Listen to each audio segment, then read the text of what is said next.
Let us pause here for a moment. The path has led us to a quiet place where the stream moves slowly over the stones. If you listen carefully, you will notice something about the water. It does not rush every obstacle. It flows around them.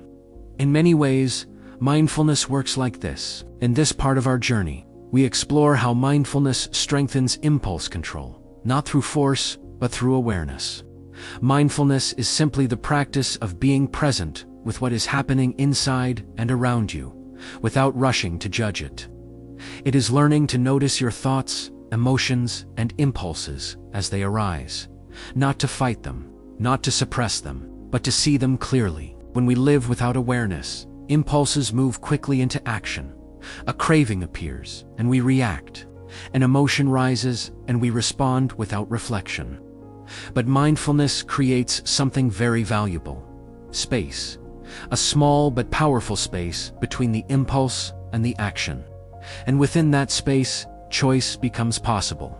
But there is another gift mindfulness offers. It allows us to understand the need beneath the impulse.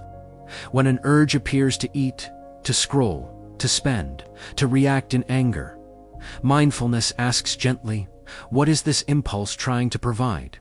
Is it comfort, relief from stress, connection, stimulation, rest? Very often, the behavior itself is not the true need. It is simply the quickest solution the mind has learned. When we see this clearly, we can respond more wisely. Let me share a simple practice you can begin using today. Mindful breathing. Find a quiet moment and bring your attention to your breath. Notice the air as it enters and leaves your body. You do not need to change the breath. Simply observe it. As you breathe, allow your attention to rest there. The gentle rise and fall. If thoughts appear, notice them and return to the breath. If an impulse arises to check your phone, to move, to escape the stillness, notice that as well. This small exercise trains the mind to pause, and that pause strengthens impulse control. Body awareness, another helpful practice, is sometimes called a body scan. Slowly direct your attention through different parts of your body: your hands, your shoulders, your face, your breathing. This simple attention helps release tension and brings awareness to emotional signals we often ignore. Sometimes the urge to act impulsively is simply the body asking for rest or calm. When we listen, the urge often softens. Mindfulness in real life. Mindfulness also helps in moments that test our discipline. A person struggling with emotional eating may pause long enough to notice that the urge to snack is tied to stress or loneliness. Once the need is recognized, they may choose a different response.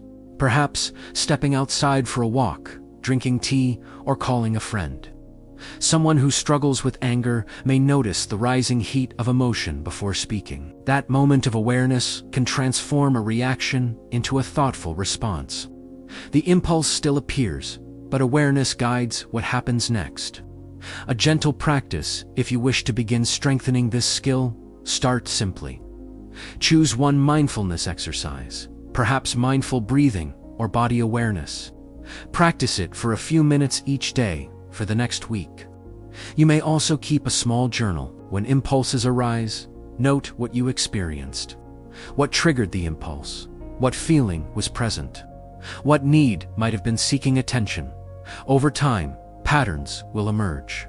And once patterns become visible, wiser choices follow.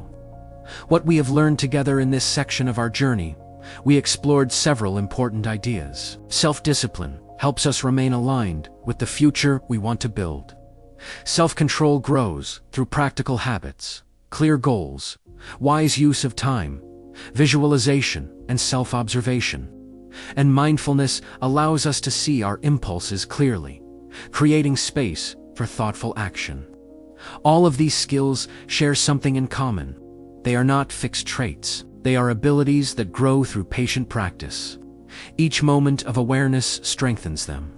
Each thoughtful choice deepens them. And over time, they become part of who you are becoming. A simple practice for the week before we continue further along the path. I would encourage you to try something simple. Choose one Practice from this section, perhaps mindful breathing or another self-control strategy. Commit to practicing it each day for the next week. Keep a brief journal. Notice your successes, your challenges, and any shifts in awareness or impulse control.